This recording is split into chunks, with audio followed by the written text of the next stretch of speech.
Est-ce qu'on en parle de ce joueur? Ah oui, non, je veux que parler de lui. Le débrief complet sera disponible sur YT, Abdé Football, et pour ceux qui le veulent, ce sera en lien bio. Et les gars, je ne sais pas si on s'en rend compte, mais Eduardo Camavinga au milieu de terrain, c'est peut-être actuellement le joueur le plus important. Parce que son profil se différencie tellement des autres, et il est en capacité d'absolument tout faire sur le terrain. Que ce soit techniquement, dans ses relances, il est assez bon, il est assez précis. Ce qui le démarque considérablement par rapport aux autres, et c'est ça que je disais à énormément de personnes, c'est que c'est le joueur du Real Madrid qui récupère quasiment le plus de ballons sur les pieds de l'adversaire. Et ça permet aux défenseurs centraux comme Tchouaméni et Rudiger d'un peu plus souffler et de ne pas être trop acculés. Et ça, j'ai l'impression qu'on ne le met pas assez en valeur. Donc la débauche que Camavinga, il a au Real Madrid, elle est tout simplement sensationnelle, extraordinaire, hors du commun quasiment. Donc pour moi, il a littéralement trouvé son poste en tant que sentinelle numéro 6. Il récupère ses ballons, il relance assez bien, il a la qualité technique pour nous faire kiffer encore plus. Donc pour moi, ce match-là, c'est mon top, c'est le GOAT du match. Voilà.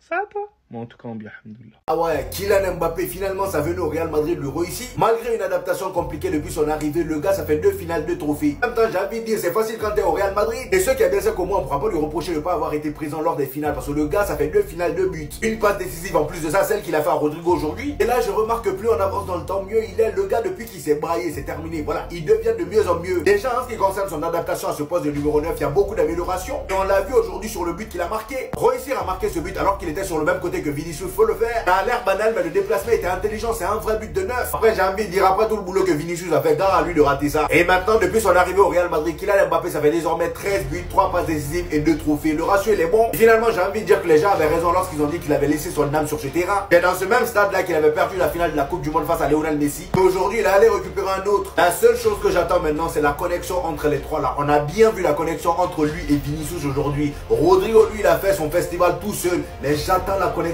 des trois, ça va être sale. Il suffit juste que ce gars-là se réveille, Rodrigo, parce que moi je sens que c'est lui le déclencheur. Voilà, c'est lui qui va devoir déclencher tout ça. Regardez bien ce que Modric va faire. C'est pour ça que j'aime mon club et c'est pour ça que sa présence était importante.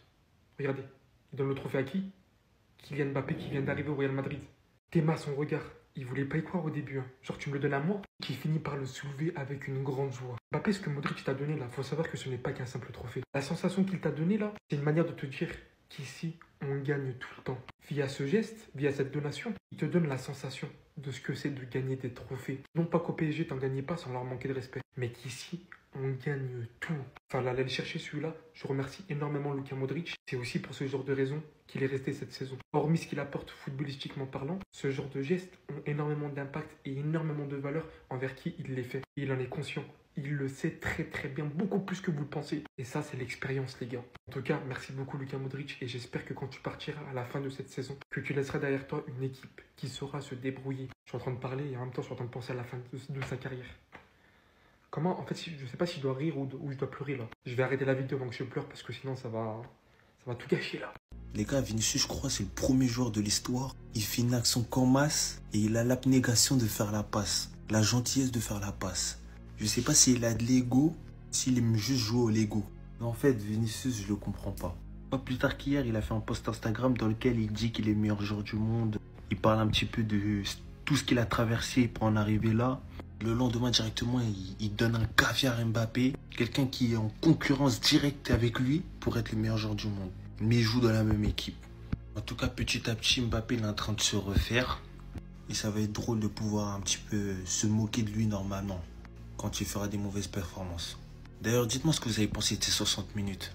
Et franchement, les gars, moi, je vais mettre l'accent sur Rodrigo Goes, qui aujourd'hui a montré un petit peu que lui aussi, il est là, avec une célébration pleine de caractère. Et on verra ce que ça donnera à terme. Cet assemblage d'ego au Real Madrid. Si ça va bel et bien provoquer leur perte ou non. Parce qu'évidemment, je suis là pour ça. Sur ce, dites-moi ce que vous avez pensé du geste de Vinicius sur la passe à Mbappé. Et si Rodrigo va pas prendre trop de place dans cette équipe s'il a de l'ego. Bao. L'histoire. Regardez, l'entraîneur le plus titré est le meilleur joueur de l'année, le meilleur joueur du monde actuellement et le meilleur club du monde actuellement. C'est-à-dire le Real de Madrid. Là, quand il signe là, tu signes pour venir prendre des trophées. Regardez ça. C'est pas beau. C'est pas beau ça. Ils en ont marre de prendre trop de trophées. Ils remportent seulement. Ça nous fait déjà des titres en une année. Genre, des titres déjà. Voilà. Regardez bien comment on célèbre. C'est ça on dit les champions. Supportez le Real, vous ne serez pas déçus. Un bon selfie avec Vinicius. Je vous dis, trophée que Vinicius vient de remporter là. Hein?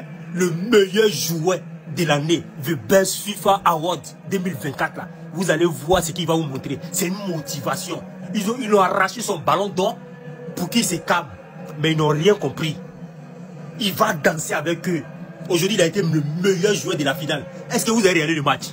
Allez-y juste regarder le résumé du match. Si vous n'avez pas regardé. Les individualités de cette équipe, c'est trop. Une vraie démonstration de talent. Des gens le considéraient comme gentil. Je crois que vous avez compris. Le but qu'il a mis aujourd'hui, regardez où il reçoit le ballon. Il a littéralement toute la défense devant lui. Il les promène de partout.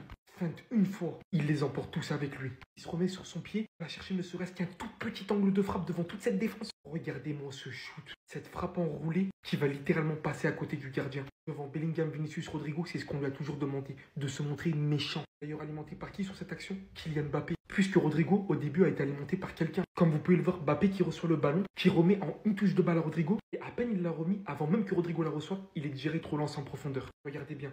Sans parler du fait qu'il a été au bon endroit, au bon moment, pour la pâtée du Vinicius. Sorti très tôt, normal qu'il revienne de blessure, mais aujourd'hui j'ai vu des vrais efforts de numéro 9. Qui a alimenté Mbappé ici? Vinicius, quand on vous a dit qu'il était le meilleur joueur du monde, on ne vous a pas menti. Il récupère son trophée The Best hier. Aujourd'hui, vraie démonstration. Il fait un travail de fou, il élimine le gardien, il le passe comme si c'était un jouet. Au lieu de marquer, il passe à Mbappé. Derrière, il vient convertir son penalty. Je crois que là, il n'a jamais eu autant la dalle. Vous avez pensé que lui enlever le ballon d'or l'aurait rendu faible, mais il a désormais plus la dalle qu'autre chose. Vinicius a été lancé par qui? Bellingham, qui sur une incroyable passe envoie Vinicius et Mbappé en profondeur devant toute la défense. Sans parler de ses capacités, où il est toujours l'un des meilleurs sur le terrain, à faire progresser le jeu de son équipe, à se défaire des espaces les plus fermés, toujours voir ce petit truc que certains ne voient pas.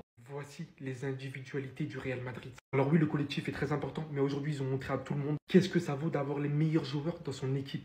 Le joueur le plus clutch d'Europe, le joueur le plus décisif d'Europe, les gars, et ça depuis plusieurs années déjà. Et ça se vérifie statistiquement, les gars. Vinicius Junior, 12 finales jouées, avec le Real Madrid, 8 buts, 6 passes décisives. Ça veut dire, les gars, vu que les gens aiment bien parler aujourd'hui en goal assist, il a fait 14 goal assist en 12 finales jouées avec le Real Madrid. Je crois qu'aucun joueur n'a ces statistiques en finale tout simplement et que sur les dernières années, c'est vraiment lui le meilleur, c'est vraiment lui le plus décisif dans les gros matchs. Ça se voit sur le terrain, ça se voit dans les statistiques et c'est mérité. Car oui, aujourd'hui, le Real Madrid, les gars, a joué la finale de la Coupe intercontinentale, l'a remporté et a donc pris le trophée. On voit les joueurs constants, les gars. On le voit. En 2022, Valverde et Vinicius ont fini top 2 et top 1.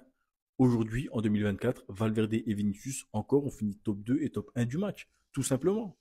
Pour parler du match aujourd'hui, les gars, le match était quand même assez fermé parce que le Real Madrid était bien plus fort que l'équipe mexicaine contre qui ils ont joué. Après, les gars, c'est le jeu, hein, c'est la Coupe intercontinentale, c'est ça à chaque saison. C'est toujours l'équipe européenne généralement qui gagne. Mais c'est bien pour l'équipe, c'est bien pour le moral, ça fait gagner des trophées, ça peut souder l'équipe et puis ça met en confiance les joueurs tout simplement. Les gars, c'est quoi cette oreillette qu'ils ont donnée à l'arbitre? Regardez-moi la taille. Même les AirPods du bled, ils sont pas aussi gros. Je sais pas, faites un effort, c'est comme un arbitre de la FIFA. C'est une compétition organisée par la FIFA, ils ont mis une boîte à chaussures dans l'oreille, les gars. Regardez-le, le pauvre, il en peut plus. Ça se voit, le truc, il doit peser minimum 2 kilos, les gars. Minimum. Le pauvre, à la base, il est venu pour arbitrer un match. Il s'est retrouvé à faire l'IPTV humain. Non, franchement, c'est trop, le pauvre. En même temps, il doit arbitrer. En même temps, il doit nous diffuser le match avec son oreille. Non, les gars, c'est trop. Mettez-lui une oreillette normale, une petite oreillette, comme on a l'habitude de voir. Les gars, avec ça, c'est plus la VAR qui va entendre seulement. Là, il pourra entendre même quand le joueur, il rentre dans la surface. Il n'aura même pas besoin de regarder, il va l'entendre juste avec son oreillette. Les gars, sérieusement, avec ça, c'est pas juste ce qui se passe sur le terrain qu'il va entendre. Carrément, c'est lui qui va nous prévenir quand les extraterrestres ils vont débarquer. Avec ça, c'est lui qui va les entendre en premier, c'est sûr et certain. Après, je sais ce que vous allez me dire. Vous allez me dire, ouais, mais c'est parce que dans ce match-là, on entendait quand l'arbitre, il prenait une décision avec la VAR. Quand il allait voir la vidéo, on entendait prendre sa décision. Mais les gars, on va dire la vérité, frère. Est-ce qu'il y a vraiment besoin de lui mettre une PS4 dans l'oreille pour l'entendre annoncer sa décision? Donne-lui juste un micro, tends-lui un micro quand il va aller vérifier la VAR, tout simplement. Il n'a pas besoin de se balader avec une antenne relais pendant tout le match, les gars, faut le respecter, le pauvre. Le Real Madrid peut être nul pendant longtemps. Et regardez bien, le mauvais niveau se reflète au final par quoi? Par des souvenirs qui se débloquent une fois, mais aussi une deuxième fois. Par un garçon qui a toujours rêvé de ça, qui gagne aujourd'hui son 2e trophée dans le club de son cœur. Par un 14 qui montre de plus en plus qu'ils peuvent jouer ensemble. Par un coach qui, malgré tous ses trophées, devient uniquement aujourd'hui le coach le plus titré de l'histoire du Real Madrid. Le tout en 316 rencontres, soit un trophée tous les 21 matchs en moyenne. Par un petit accompagné de ses grands frères qui gagne aussi son 2e trophée. Arda Güler qui vient d'arriver il y a une saison, qui en a déjà 6. Parce que dans le fond, ce sont eux les gagnants. Modric qui avait 0 trophée avec Tottenham jusqu'à 26 ans, qui aujourd'hui devient le joueur le plus titré du club avec 28 trophées à 39 ans. Et bien d'autres détails que je pourrais vous citer, mais la vidéo ne terminerait pas. Parce que ce club, c'est le Real Madrid. Une vraie famille. Durant que ce club existe, ce club sera toujours présent lors des moments importants. C'est comme ça qu'on vous a toujours dit de ne jamais enterrer ce club, que ce soit ici ou désormais pour le reste de la saison. Ce trophée, c'est qu'une prévention pour la suite. Je vous le dis, préparez-vous. On arrive et pas qu'un petit peu.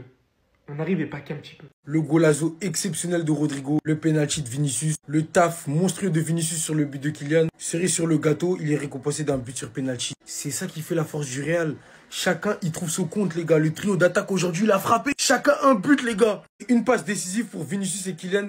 Eh les gars, aujourd'hui j'ai apprécié. Malgré que le match soit très ennuyant, je peux dire que j'ai apprécié la prestation du Real Madrid aujourd'hui. Bien que ce soit les individualités qui aient été mises en avant, je suis content de voir mon Real briller. On est champion du monde des clubs. Ça fait un titre en plus. C'est bon pour la confiance. On doit utiliser cette force, les gars. Parce que quand collectivement on n'aboutit à rien, ça doit passer par nos stars, les gars. Ils sont là pour ça. Rodrigo, Vinicius, Mbappé, Bellingham. Bref, vous avez compris. C'est comme ça qu'on s'en sort. Et c'est comme ça qu'on va continuer à s'en sortir. Parce qu'Ancelotti, c'est pas le plus grand tacticien qu'on connaisse. Mais en tout cas, moi, je suis content de voir qu'ils arrivent à jouer ensemble. Finalement, on nous a fait croire et comprendre qu'ils se marchaient dessus. Ils n'allaient pas pouvoir jouer ensemble. Mais aujourd'hui, on a vu qu'ils étaient capables, les gars, de se faire des passes, d'avoir une certaine alchimie, de trouver une affinité technique qu'énormément de personnes pensaient qu'on n'allait jamais trouver. Mais moi, je suis content de voir mon Real briller. Je suis content de voir les stars briller. Et je suis content parce qu'on gagne des titres. Voilà, que demander de plus. Restez sobre, abonnez-vous, les gars, ça frappe. Est-ce que vous prenez conscience à quel point il est fort lors des finales, Vinicius? Parce qu'à l'heure actuelle, il est sur 12 finales jouées, 8 buts, 6 passes décisifs. Du coup, 14 GA. Et tout ça à seulement 24 ans. Et on parle pas seulement de finales de coupe intercontinentale comme aujourd'hui. Ça parle aussi de Ligue des Champions. 2 finales de LDC jouées, 2 buts marqués dans ces 2 finales. Il y a des grands joueurs comme Drogba qui étaient connus pour marquer lors des finales, des joueurs très clutch, CR7 aussi. Mais Vinicius actuellement, à seulement 24 ans, il est en train de faire un taf monstrueux et j'ai bien peur pour l'avenir. Je pense que même dans l'avenir, il pourrait devenir le meilleur joueur des finales. C'est une possibilité. Il vient de tout fraîchement récupérer son trophée de The Best. Aujourd'hui, il montre encore que c'est le meilleur joueur du monde. Victoire 3-0 du Real Madrid face à Pachuca. Avant de conclure le match sur le 3e but sur un penalty, il a notamment offert la passe décisive à Mbappé. Là, on parle vraiment d'une passe décisive plus impressionnante que le but même. Décalage du Jude Bellingham dans la profondeur. Il arrive face au gardien, l'élimine avec un passement de jambe pour offrir une passe en retrait à Kylian. Le pire, c'est qu'il faut se dire que, mis à part les buts qu'il marque, tu sens qu'il est encore en train de progresser. Tu sens qu'il est encore en train de progresser dans son playmaking. Plus intéressant dans son jeu de passe, plus de polyvalence, des transversales maintenant qui commencent à balancer. On va récupérer l'extérieur de Modric maintenant, voilà, c'est les transversales de Kroos. On a vu une pas mal face à l'Atalanta. Et aujourd'hui aussi, il a fait une très belle passe à Rodrigo à un moment donné. Pas encore parfait, mais les gars, ce joueur-là, avec sa capacité d'apprentissage, il va tellement être monstrueux, il va tellement éteindre des legacy, il risque de devenir une légende du foot, ça c'est sûr. Maintenant, à voir ce qu'il peut faire avec le Brésil. J'ai tout compris ce qu'il essaye de faire. Il y a un degré au-dessus et il veut aller chercher ça. Voici qu'après avoir obtenu le prix du meilleur joueur de l'année hier FIFA The Best, après son match incroyable, aujourd'hui Vinicius finit ballon d'or du tournoi et obtient par la même occasion la coupe intercontinentale. Et le plus choquant, ça n'a jamais été ça. Le plus choquant, ça a toujours été ça. Vinicius, en 12 finales pour le Real Madrid, c'est 7 buts, 7 assists. Vous vous rendez pas compte. Si je ne me trompe pas qu'il n'a pas joué une seule finale sans être décisif. Pour moi, il y a un degré au-dessus du ballon d'or. Gagner le ballon d'or, c'est une excellente chose. Ça n'a jamais mis tout le monde d'accord à l'unanime. Après ce qu'il a dit récemment, qu'il allait faire 10 fois plus, et ce qu'on voit ces derniers temps, l'enchaînement des trophées qu'il commence enfin à obtenir, ce degré au-dessus du ballon d'or, que malgré qu'il obtienne ce trophée ou pas, c'est que dans le fond, il arrive à mettre tout le monde d'accord. Même son ennemi, même son concurrent le plus proche, où il va arriver à lui faire dire que c'est le meilleur joueur du monde. Il va littéralement rentrer dans la tête de tout le monde, plus que ça l'était. Le sauveur du football, dans le fond, ça a toujours été ce type. Certains, vous ne l'avez pas reconnu à sa juste valeur. Alors qu'en dehors de son comportement, par certains moments, footballistiquement parlant, il n'y a jamais eu meilleur sur ces dernières années. Le meilleur de sa génération. Et avec son nouveau rôle dans l'axe, j'ai l'impression qu'il va commencer à prendre de plus en plus de l'ampleur et tout le monde va reconnaître le joueur qu'il est.